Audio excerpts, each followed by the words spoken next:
Okay, friends, Namaskar and Ashwini, a very warm welcome to you.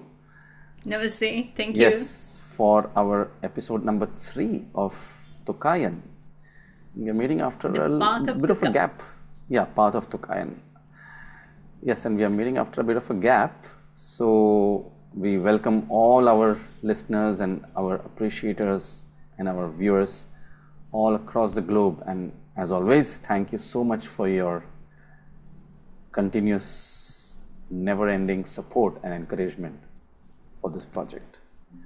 And as always, I'm sure Ashwini is ready with her presentation for today. So Ashwini, all yours. Thank you. Well, I'm very excited to be talking about the next episode and the next abhanga. And I also want to say a couple of things very quickly.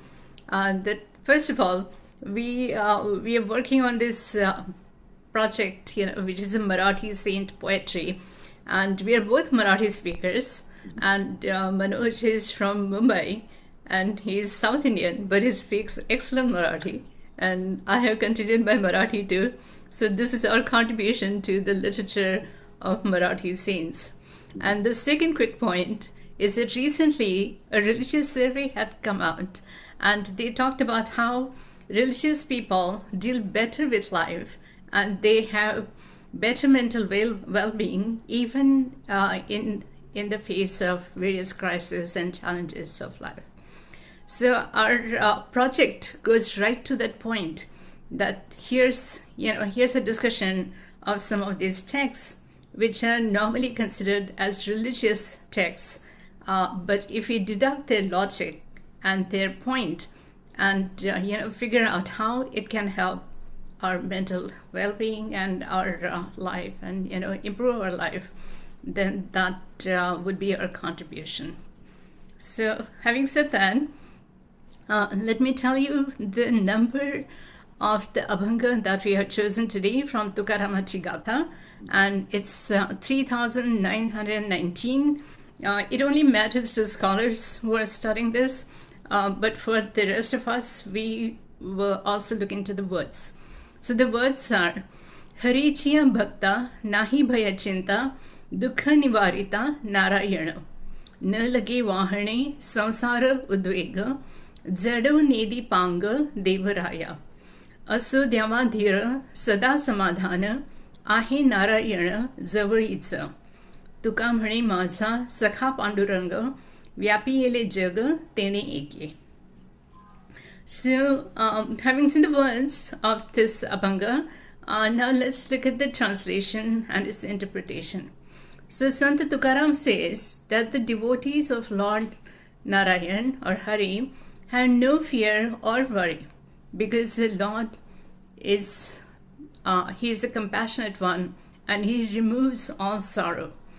Worldly troubles cannot weigh them down, for the Lord does not let burdens stick to his devotees. One must remain calm and content, knowing that Narayan is always with us. He is close by. And finally, Tukaram declares, my friend is Panduranga, the one who pervades the entire universe. So there are quite a few things which are said here, which are somehow common themes in the Bhakti literature, but still they're pretty radical. So Sant Tukaram calls Lord Vittal or Lord Narayan as my friend. He doesn't refer to him as his deity or favorite deity, or doesn't refer to his temple, but he says he's my friend. And he's also not limited to one place. He's not limited to Pandharpur. He's not limited to a particular temple, but it's somebody who pervades the entire world. So I thought that was pretty radical. And Sant Tukaram also urges us to cultivate faith and also patience, dhira, and contentment, samadhana, trusting that God is not distant, not indifferent, but intimately present and walking with us through every challenge. So the abhanga radiates simplicity and profound spiritual assurance, and Sant Tukaram offers us more than poetry, it's almost like he's offering us a perspective. And for him, devotion is not passive submission, but an inner strength that frees us from all these mental anxieties such as fear, worry, attachment, etc. So this is a 17th century poetry, and how can it be relevant today, and how does it connect with our day-to-day problems in the modern world? So here's the modern relevance, the way I see it. It's definitely a remedy for anxiety. So in a world where we are constantly struggling to face stress, which dominates our lives at all times, whether it's due to health issues, financial worries, or personal struggles, whatever you might have, Tukaram's words serve as a reminder of mental peace through faith. So if we place our faith, in God, then we basically give our stress away to somebody else. And then basically, our mind relaxes and we give our stress to a higher power. So we know that we are taken care of and we can be relaxed to continue our duties and to continue our daily life as we should. The second point is it gives us freedom from material worries. We are constantly measuring ourselves, against worldly standards. And we ask ourselves, are we successful enough? Is our appearance good enough? Are our possessions, sufficient for us to live in a kind of dignified way in the society that we would like? But Sant Tukaram invites us to shift our focus. He's not asking us to renounce life. We are not asked to be monks and live in the jungle or anything of the kind. But he's saying that while you're continuing being a householder, do not let the ups and downs of life disturb your inner stability. So continue your life and your lifestyle as it is, but just sort of don't measure your existence or your being through all these criteria such as material possessions, success, appearance, etc. The third point is use faith as inner strength. So he talked about how faith is portrayed as a source of strength and resilience, which is an anchor in crisis. So Lord Narayan is near. It's not just a theological claim, it's a psychological one. When we believe that we are not alone, we are better able to cope with life's challenges. And as you know, Sant Tukaram said in his poetry many times that I want to see Narayan at all times. So one of his demands to Lord Vittal was that be with me at all times. Don't leave me even for a minute. Mm-hmm. And it's something that he also believed, that Lord Vittal was with him at all times. Mm-hmm. Then the fourth one is the universal presence of the divine. So in an age where spiritual exploration often goes beyond religion and ritual, Sant Tukaram's declaration that the divine pervades all resonates deeply. It speaks to those who believe in a universal consciousness, a oneness that transcends boundaries. So here we also see that, Lord Vittal is not limited to a temple or to a gathering of poet-saints, but Lord Vittal is available to everybody at all times, and he's everywhere.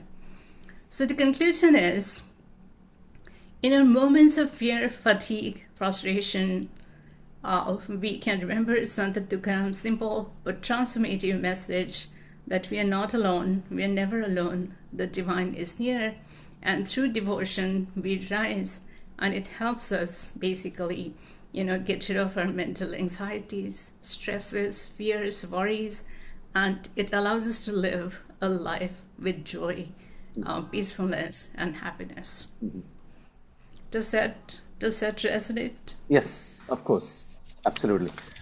Very, very nicely explained.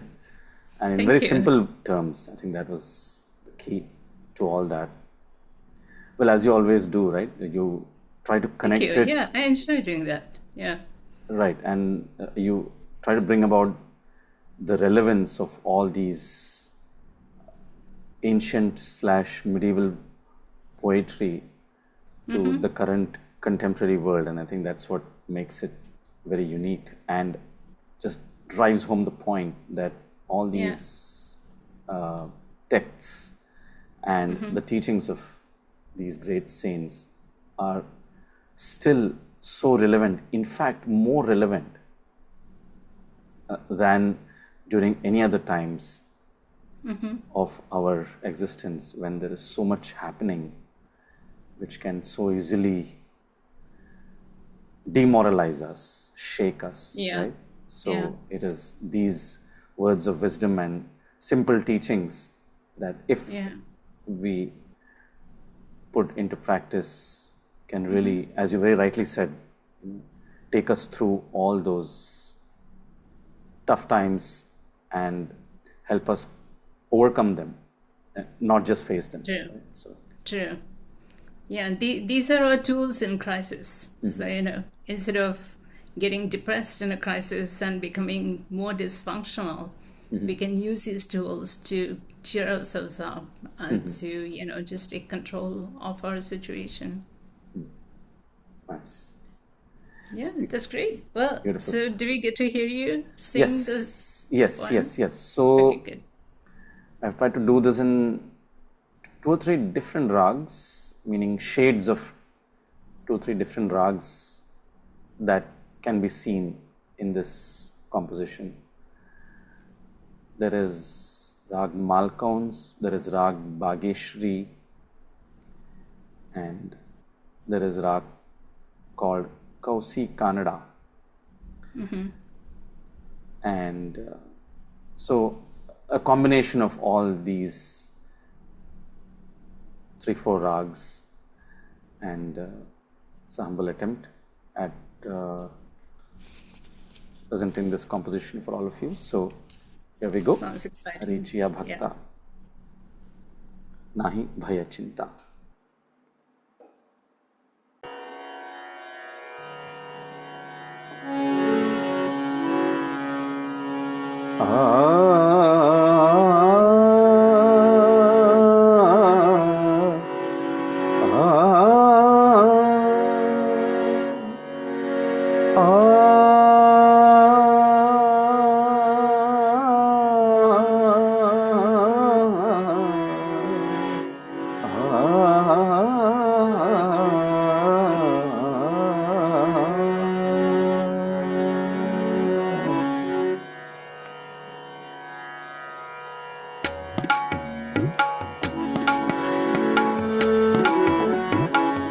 हरिचिया भक्ता नाही भय चिंता, हरिचिया भक्ता नाही भय चिंता, दुख निवारिता नारायणा, दुख निवारिता नारायणा,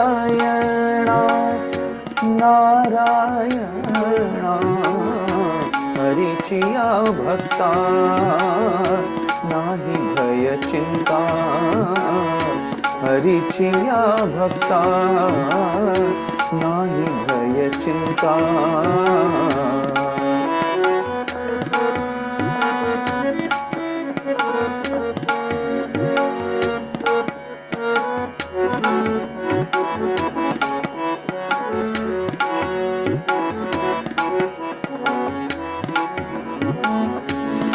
लगे वाहणे संसार उद्वेग, न लगे वाहणे संसार उद्वेग, न लगे वाहणे संसार उद्वेग, न लगे वाहणे संसार उद्वेग, जडूने दीपांग देवराया, जडूने दीपांग देवराया, देवराया,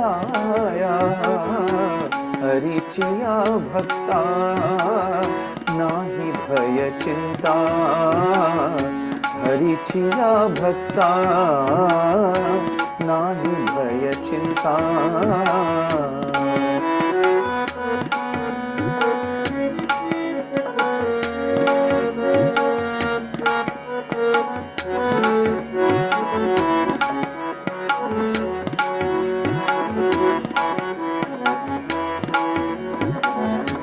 असु द्यावा धीर सदा समाधान असु द्यावा धीर सदा समाधान असु द्यावा धीर सदा समाधान आहे नारायण जवळीच आहे नारायण जवळीच जवळीच हरिचिया भक्ता नाही भय चिंता हरिचिया भक्ता नाही भय चिंता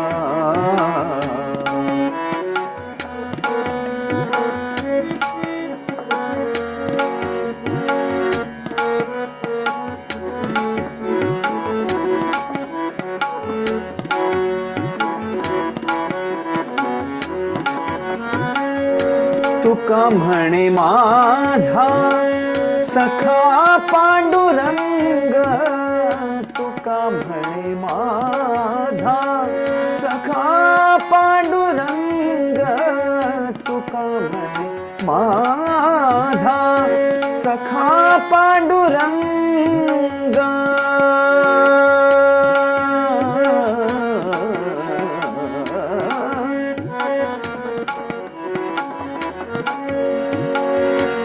विठ्ठला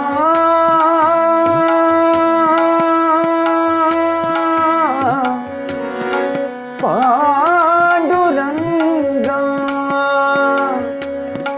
पंढरी राया सखा पांडुरंगा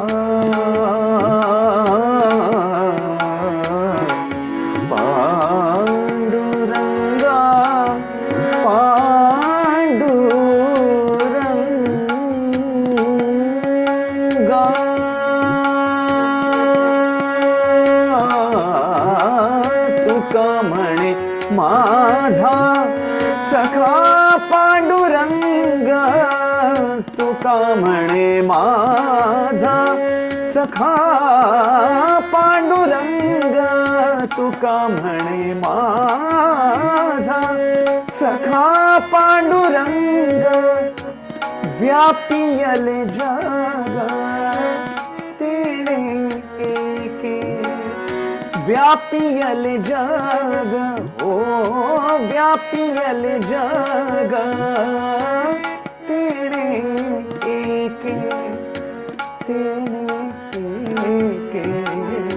हरिचिया भक्ता नाही भय चिंता हरिचिया भक्ता नाही भय चिंता दुःख निवारिता नारायण दुःख निवारिता नारायण नारायण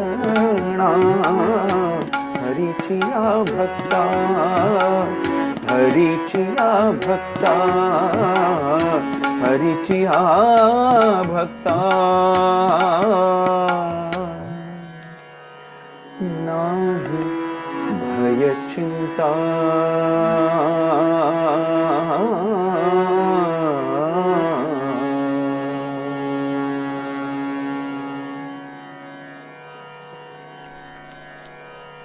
क्या बात है अप्रतिम so सुंदर so yeah thank you so much as always Ashwini for doing this wonderful presentation and unearthing several facts on the way, while you're doing this. So My pleasure. So it's such a great enlightening, for all of us.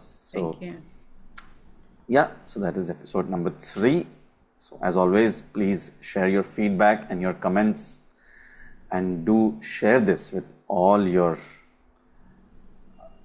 family, friends who are